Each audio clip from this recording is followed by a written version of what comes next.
шамалы уақытқа прямой эфирге шығып, сіздермен шамалы оймен бөліскім келіп отыр. Яғни миды жаттықтыру тәсілдері.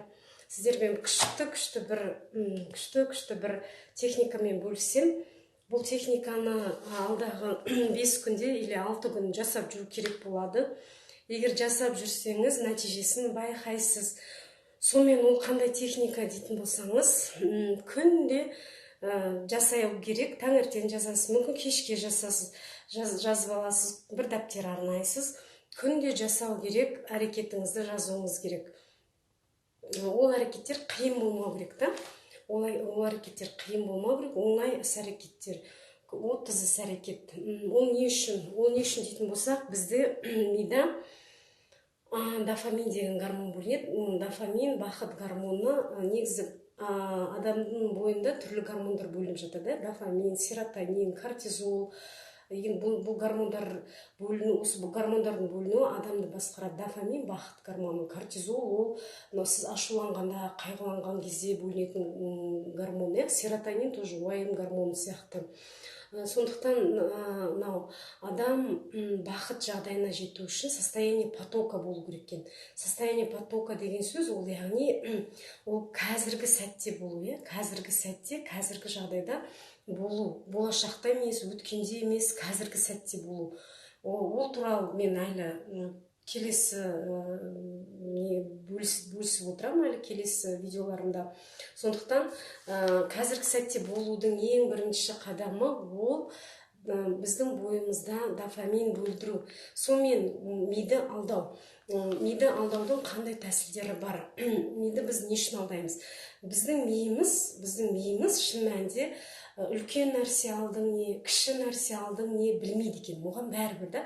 Мысалы, сіз үлкен бір керемет, бір супер бір машина алып келдіңіз да, ми қуанады. Болмаса сіз барып, кішкентай сағыз алдыңыз, оған да қуанады. Миға бәрібір. Сіздің не алғаныңыз?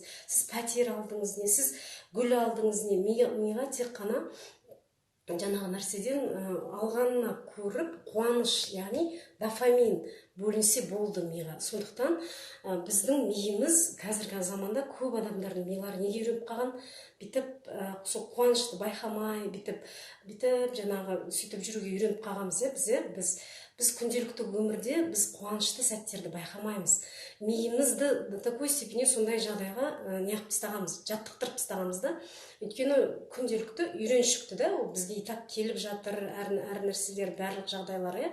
Сондықтан осы миды жақсы жағдайды көруге бағыттау үшін, миымызды жаңағы дофамин, бақыт гормонын бөлдіру үшін біз техникамен сіздермен бөлісемін, дәптерді ашамыз да жазып аламыз.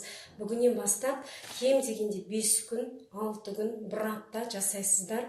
Сосын нәтижесін міндетті түрде бөлісіп отырыңыздар. Менің каналым бар, және ашық группам бар, WhatsApp группа бар, сонда бөлісіп отырыңыздар. Сонымен не істейміз?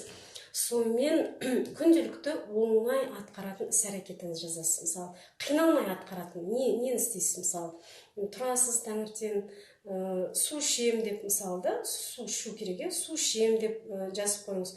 Бірақ су ішем деген кезде бір рет су ішем деп емес, мысалы, күніне бір 10 рет су ішу керек болса, 10 рет су ішем деп, 1, 2, 3, 4, 5, сөйтіп соның қасына птичка қойып сөйтіп отыруымыз керек та, белгілеп та. Соны еске сақтаңыздар. Сонымен оңай тісімді жуам, енді тісті бәрі жуады деп ойлаймын, бір тісіңізді бір ерекше жағдайда жумасаңыз, бір ары қарай жаңағы болады ғой, енді тіс күтіміне байланысты. Одан кейін қандай нәрселер бар? Таңғы асты осылайша ішем деп бір оңай атқаратын бір қандай нәрселер бар? Өзіңіз ойлаңызшы, сіз күнделікті бір атқарып жүрген, мысалы, киімдерді жинаймын, төсекті жинаймын, болады ғой, сондай нәрселерді жазасыз, 30-ға жеткізесіз кем дегенде. Сосын оның ішінде сіздің ойыңызда тұрған атқару керек бір істеріңіз болады ғой. Осы істесем ба, осыны біреуге хабарлассам ба, хабарласпасам ба деп. Бірақ хабарлассаңыз әйтеуір бір нәрсе болатынын білесіз да, бірақ соны да жазып қойыңыз. Соны жазып қою керек та, мысалы, бір қадамды жасасам ба, жасамасам ба деп ойлап жүресіз ғой. Бірақ ол сізге қорқыныш әкелмеу керек та, ол қадам. Бір оңай түрде атқаратындай жазып қоясыз да. Одан кейін әр ісіңізді қарап тұрасыз, списогіңізге қарап жүресіз да. Әр істі атқарған кезде сәлем бәріне, рахмет қосылып жатқандарыңызға. Енді әр істі атқарып жатқан кезде қасына жаңа белгілеп отырыңыз. Міне бүгін атқардым, міне қазір жасадым. Сол дәптерді қасыңыздан тастамаңыз. Блокнот, дәптер не болса да, сөйтіп ол не береді? Ол бізге сіздер кешке қарай кәдімгідей ана дәптерге қарайсыздар да, өздеріңіз кәдімгідей мотивация аласыздар. Мотивация кәдімгідей, мен бүгін осынша іс атқарып, мен қандай жақсымын, мен қандай күштімін деп. Вот именно біз адамдар өз-өзімізге көңіліміз толмайды. Өмір бойы көңіліміз толмайды адамдар, біз кішкентайымызда сөйтіп қалыптастырып тастаған, мектептен бастап, тек сен ондайсың, сен бұндай болу үшін сондай болуың керек, жетістікке жету үшін ондай болуың керек, мына істі атқаруың керек. Біз өзімізді бір жақсы, керемет, идеал болу үшін біз өзімізді ойлаймыз, бір керемет істерді атқаруымыз керек деп өзімізді күнделікті өмірде төмен санап жүреміз да. Төмен, до такой степени түсіп кеткен біздің настроениеміз, көңіл күйіміз, соны көтереді осы. Сіз өз-өзіңізге көңіліңіз тола бастайды, жаңа істерді көріп, мен бүгін осыны атқарыппын, қандай күшті деп миыңызды алдайсыз, миыңыз қуана бастайды, дофамин бөліне бастайды. Кешке қарай уже ол әдет болған кезде, бұл мен өзім жазуым бойынша бөлісіп отырмын сіздермен. Сіз ананы жазғыңыз келіп тұрады кәдімгідей күнде ше, мен бүгін не жасадым, не жасамадым деп.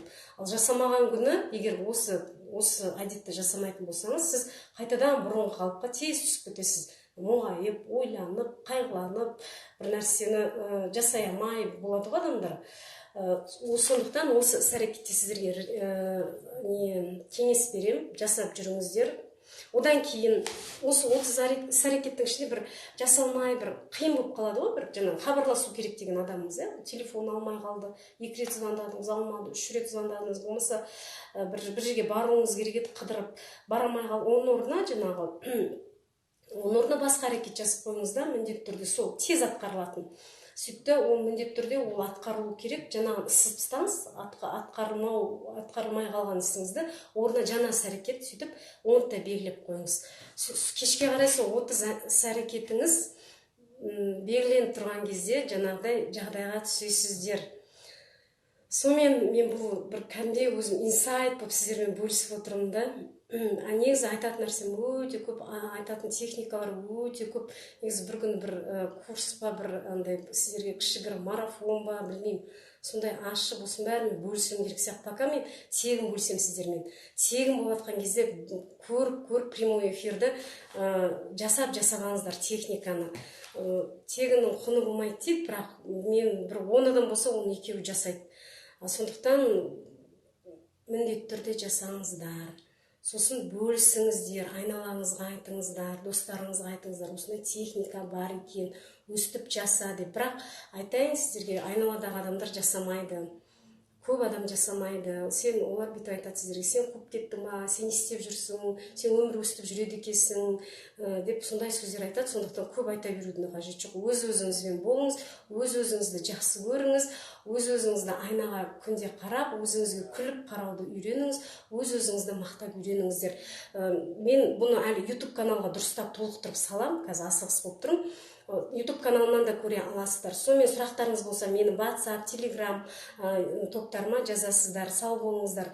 Telegram каналыма қосылу үшін профильдегі Telegram деп тұрған жерді бассаңыздар, шығасыздар. Сол жерде қосылып аласыздар. Сау болыңыздар.